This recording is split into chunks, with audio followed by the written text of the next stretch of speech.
Nous sommes le vendredi 25 septembre. Bonjour et bienvenue dans ce nouveau JT de Vue d'ailleurs. Les opinions sont libres, mais les faits sont sacrés. Voilà les maîtres mots du site créé par Cédric Leboussy, dans lequel vous pouvez retrouver de nombreux articles d'ordre économique, politique, social, culturel et j'en passe. On commence ce journal avec une actualité décryptée par le chercheur et analyste Gérard Vespierre sur vuedailleurs.com. Il est avec nous en duplex ce matin. Bonjour. Bonjour. Alors, vous vous êtes intéressé au pouvoir iranien qui aujourd'hui est confronté à 4 défis. Quels sont ces défis ? Bien écoutez, ils sont d'abord d'un ordre monétaire. La République islamique d'Iran, depuis 40 ans, a fait des dépenses énormes en termes de militaires conventionnels, avec les gardiens de la Révolution, 150 000 hommes avec leur propre aviation, leur propre bateaux, leur propre défense aérienne. Ensuite, des dépenses concernant le balistique et le nucléaire, des dépenses concernant aussi toutes les interventions que l'Iran mène au Liban, en Syrie, en Irak et au Yémen. Donc 40 ans de dépenses qui font que, d'un point de vue, cette fois-ci, économique, l'Iran n'est pas capable d'assurer la poursuite de ses exploitations pétrolières. L'Iran est le 2e réservoir de gaz au monde, le 4e réservoir de pétrole. L'Iran produisait du temps du Shah pratiquement 6 millions de barils par jour et maintenant, avant les sanctions américaines, un peu plus de 4 millions. Du temps du Shah, il n'y avait que 40 millions d'Iraniens, maintenant il y a 80 millions d'Iraniens. Donc le 3e défi est d'ordre aussi des investissements dans l'industrie qui ne peuvent pas avoir lieu. Et puis un problème énorme qui se pose à l'Iran, c'est à savoir ses ressources en eau, n'est-ce pas ? Depuis de nombreuses années, il y a un manque d'investissement, il y a détournement des rivières pour des applications quelquefois militaires et industrielles. Donc il y a un sérieux problème là. Et quatrièmement, donc la place de l'Iran dans son programme nucléaire militaire, qui reste bien sûr un défi pour l'Iran et pour le monde. Des tensions économiques qui divisent de plus en plus le peuple et la hiérarchie religieuse. À quoi on peut s'attendre si le pouvoir en cours est à ce point déstabilisé de plus en plus avec le temps ? Nous avons déjà vu en 2009 des manifestations très importantes, alors qu'il y avait une motivation uniquement politique, c'était le 2e mandat d'Ahmadinejad. Mais depuis, nous avons eu en 2017, 2018 et 2019 des révoltes de type économique. Donc on peut s'attendre effectivement à nouveau à des agitations dans la rue et de grande ampleur, d'autant plus que la résistance iranienne qui existe contre la République islamique à l'intérieur du pays,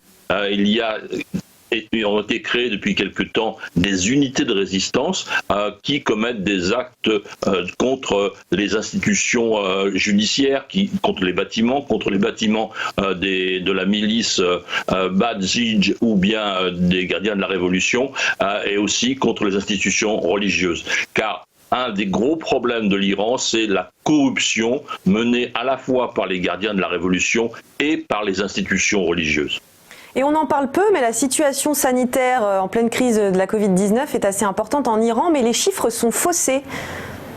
Alors absolument, là aussi il y a un problème, on retrouve un petit peu ce genre de situation avec la Russie, n'est-ce pas ? Donc des alliés qui ont à peu près la même gestion de la communication sur le Covid. Eh bien, la résistance iranienne, à nouveau, cite maintenant des chiffres dépassant 100 000 morts en Iran, et ces chiffres qui sont basés sur des informations recueillies dans plus de 400 établissements hospitaliers, cliniques et hélas aussi morgues, donc vraiment des chiffres crédibles. Donc là, on a des taux de mortalité qui sont devenus inacceptables. Et avec ça, le président Rouhani affirme qu'il faut prioriser le travail. Il invite les Iraniens à continuer de travailler, ce qui aggrave cette crise et ne profite en aucun cas de l'économie, c'est ça ? Tout à fait. Donc il y a le pouvoir prend tous les risques et je voudrais citer une phrase d'un ancien président du Parlement iranien. Cet ancien président, Natek Nouri, a dit le problème que nous avons n'est pas l'accord nucléaire. Le problème que nous avons est de savoir comment nous allons pouvoir rester au pouvoir. C'est ce qu'on disait, la fragilité grandissante du pouvoir et de l'arc chiite qui a été patiemment construit, c'est ce que vous disiez dans votre article. Merci beaucoup Gérard Vespierre d'avoir été avec nous. Votre article, on peut le retrouver dans l'onglet Actualité de vudailleurs.com. Dans quelques instants, on va parler d'actualité française.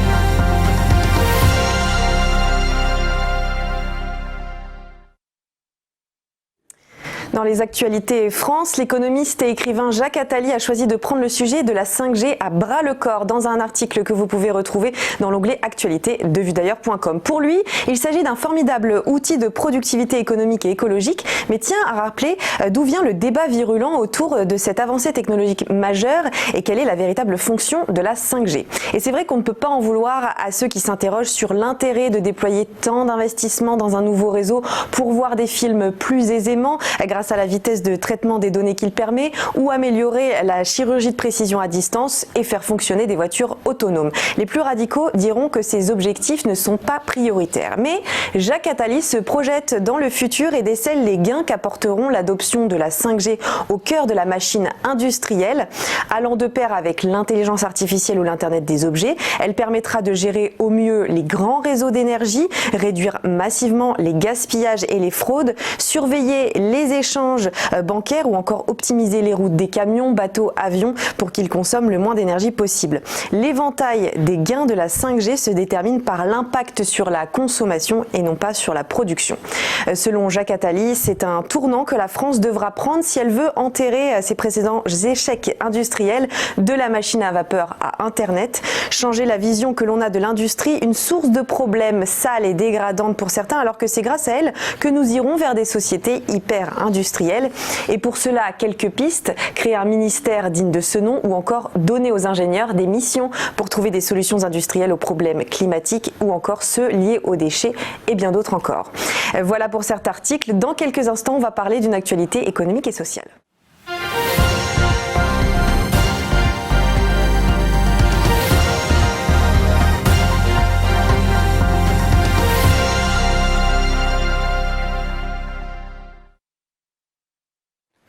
Plus de 4 mois après le déconfinement national, quel bilan économique peut-on faire en France? La Banque de France table sur une baisse de 8,7% du PIB cette année après une lourde chute de 13,8% au deuxième trimestre. Historiquement, il s'agit du pire résultat depuis 1945 et pas de rebond spectaculaire à noter par la suite. Alors pourquoi de tels résultats? Eh bien parce que pendant le confinement, l'économie a tourné seulement à la moitié de ses capacités. Les entreprises étaient à l'arrêt et les consommateurs confinés. Dans un pays dominé par les services, le coup de massue a été très violent. Le tourisme a souffert, comme vous le savez. Les revenus ont été divisés par 2 dans le secteur de l'hôtellerie-restauration et celui des transports.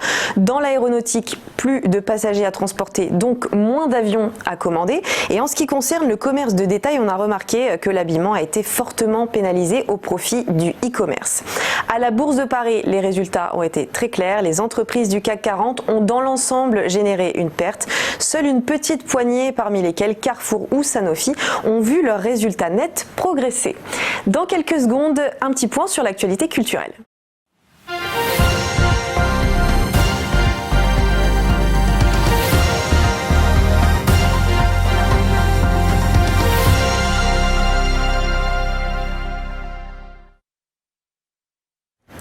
Avant de clôturer ce journal, je vous propose de terminer sur une belle note d'espoir avec la sortie prochaine du documentaire Vivante, le secret de la force, réalisé par Alex Ferrini, qui est avec nous en duplex aujourd'hui. Bonjour Alex. Bonjour à tous, merci beaucoup de votre accueil. Alors vous avez suivi une jeune femme, Elfie, atteinte de polyarthrite, qui va progressivement prendre conscience des alternatives naturelles qui s'ouvrent à elle pour tenter de guérir. Alors se croisent aussi les témoignages d'experts, d'hommes et femmes qui ont vécu la maladie et qui s'en sont sortis alors qu'on ne leur donnait aucun espoir. Quel a été le point de départ de ce film ? Le point de départ de ce film, c'est de retrouver le point d'origine de qui nous sommes, c'est-à-dire de retrouver notre force intérieure, de retrouver les grands principes en fait qui régissent nos corps.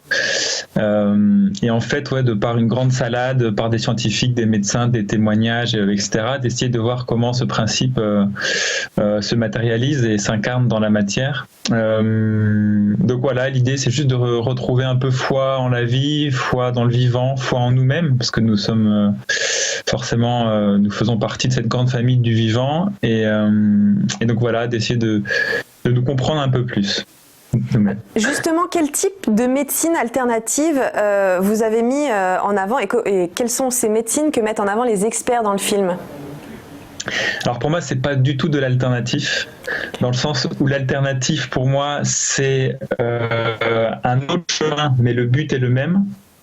Et là, en fait, l'idée, c'est que et le chemin et le but sont différents, dans le sens où là, on parle pas du tout d'alternatif, on n'est pas dans un extrême, on est dans la radicalité, c'est-à-dire de qui nous sommes et de comment fonctionne le corps.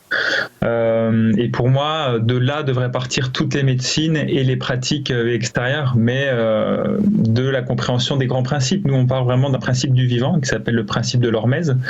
Dans un précédent film qui s'appelle Régénération, on était parti sur le principe de l'homéostasie.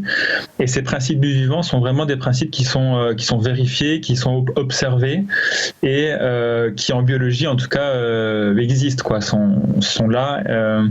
Donc l'idée là, c'est de juste d'incarner en fait, et de remettre notre corps dans les conditions propices pour que ce principe-là puisse vivre. Donc pour moi, on est vraiment loin des méthodes, loin des trucs alternatifs,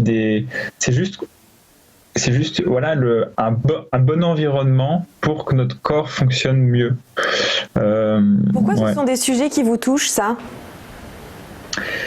Et parce qu'on le voit bien aujourd'hui, je pense qu'à dans tous le panel de notre société, que ce soit dans la finance, dans l'éducation, dans la politique, dans la santé, dans beaucoup de choses, dans le vivre ensemble, l'être humain et l'humanité en général est un peu en crise de ne plus savoir trop où il va et de quoi faire. Et je pense que notre corps est une merveilleuse porte d'entrée pour comprendre en fait un peu plus ce grand mystère de la vie et ce grand mystère du vivant et de la santé. Donc donc bien évidemment c'est au-delà de la santé pour moi, c'est vraiment essayer d'être chacun de nous des meilleures versions de nous-mêmes et d'évoluer en fait. C'est juste un rapport à l'évolution et à la croissance, mais la croissance pas comme on la connaît actuellement. Voilà, moi, depuis que j'incarne aussi ces principes-là, je retrouve beaucoup plus de sécurité, beaucoup plus de confort, beaucoup plus de joie, beaucoup plus de temps aussi, beaucoup plus de beaucoup de choses. Donc voilà, c'est un autre rapport à la vie, un autre paradigme qu'on essaie de partager. Et c'est ce qu'on ressent en voyant la bande-annonce que j'ai vue en préparant cette interview. En tout cas, on a hâte de découvrir ce film qui va sortir le 28 octobre dans les salles. Merci beaucoup Alex Ferrini d'avoir été avec nous pour nous parler de votre film. Et merci beaucoup de nous avoir suivis. Restez sur notre chaîne dans quelques instants, le grand débat de Vue d'ailleurs.